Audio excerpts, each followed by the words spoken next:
Hey everyone, welcome back to the Party Planning Nerd. I'm Amanda, and in today's tutorial, I'm going to show you how to make a free and fast party invite in Canva. In today's video, I'm going to show you how to find a design on Canva, modify it to your party style and theme, and then get it printed out.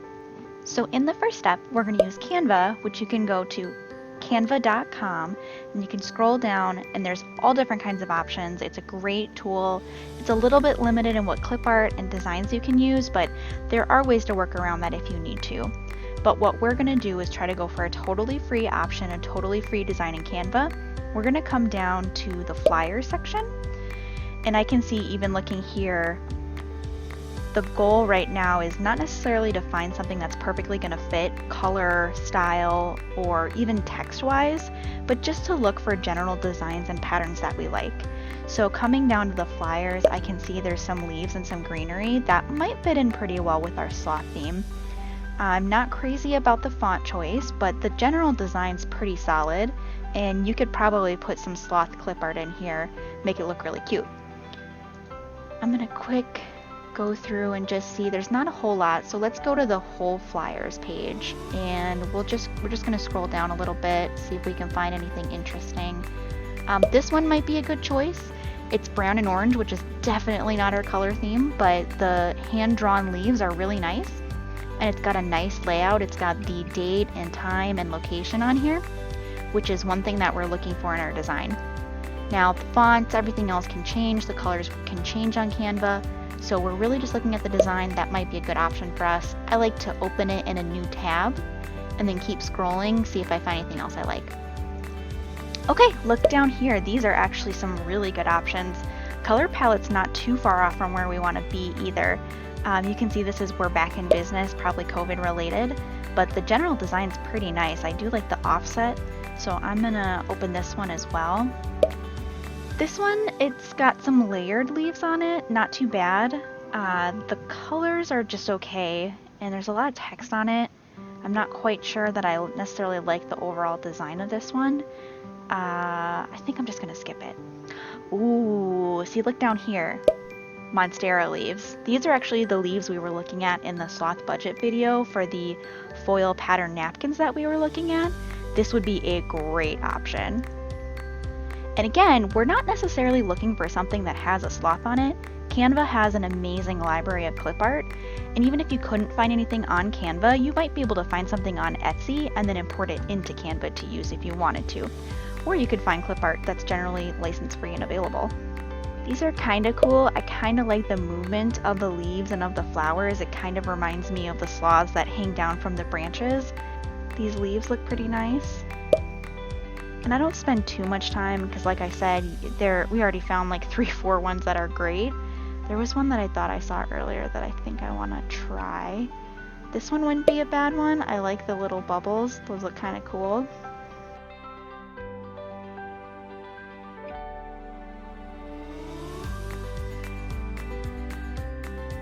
You can see there are so many designs on Canva. It's incredible. It's only limited to your imagination, and you can move things around, you can get rid of different elements, you can totally customize this to your taste. I decided to try and modify this one to see if I can make it work for what I like. It doesn't quite have the hand-drawn look that I'm going for, but I do really love the Monstera leaves, so I'm going to do a little bit of modifying here and see if I can get it to at least a place where I would be happy to send it out to my guests. I'm going to put some music on for you, and then I'm going to get to work.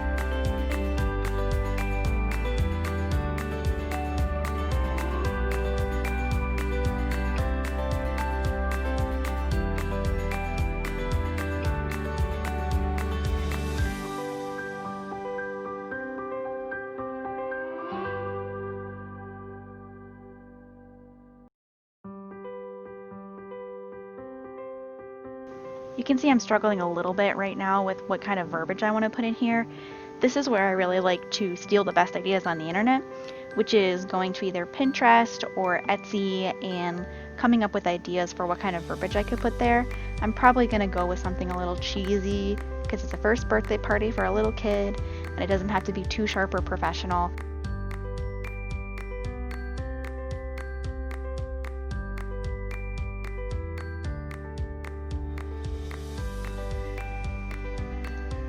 The great thing about Canva is you can actually just delete the elements you don't need, and then I'm just going to go ahead and move this whole section down here. Okay, now we're ready to start to look for some elements. So if you go to elements, what pops up initially is going to be all free stuff, which is great. I think I'm actually going to start with adding some lines first, and then I'm going to go back and find some sloths.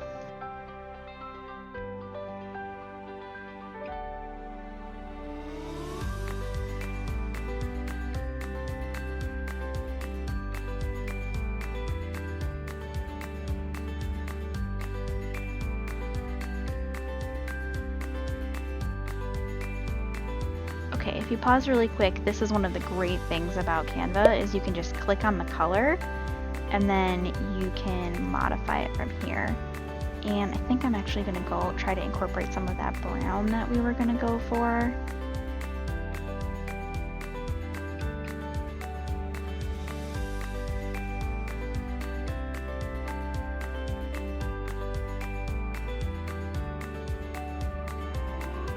And if you look up here, actually, for all of the leaves, you can change the colors too.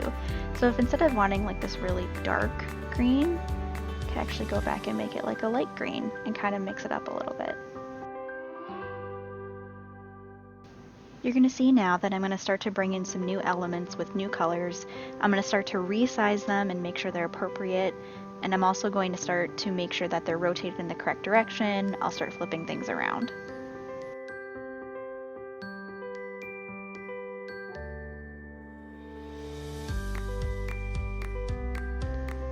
Additionally, I'm going to start to bring in some of those hand-drawn elements that we saw in the design when we were looking at Target, making it look really cute and really make sure to pull in that aesthetic that we're planning to use at the party.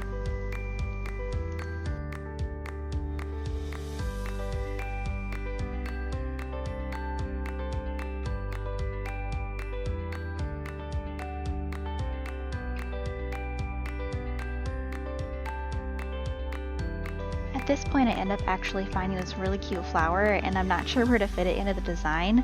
So what I end up actually doing is just deleting that line I didn't know what to do with earlier. And that's really important to just mix and match and make sure you keep refining it as you go. I also want to quick show you this second page. I actually have a plan for it that I'm going to show you later. I'm actually going to end up using it as the back side of the party invitation.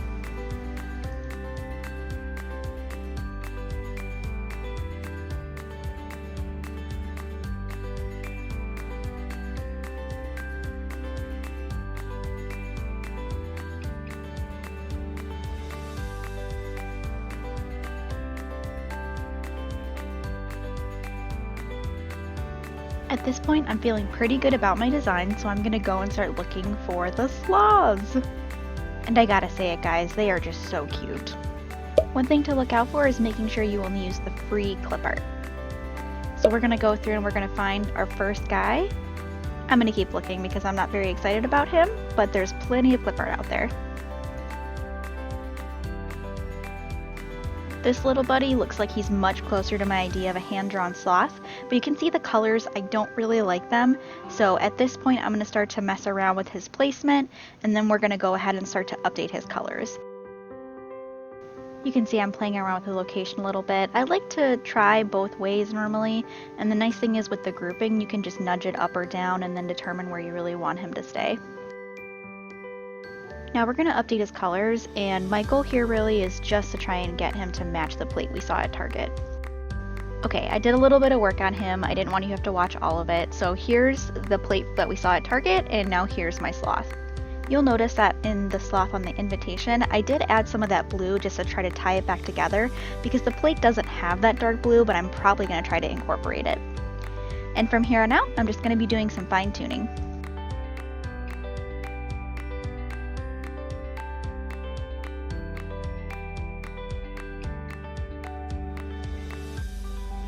At this point, I really like where everything's at, so I'm going to go ahead and actually download a copy of the party invite. So I'm just going to go to those three dots in the upper right, and then I'm going to select download. When you select download, it'll give you these options.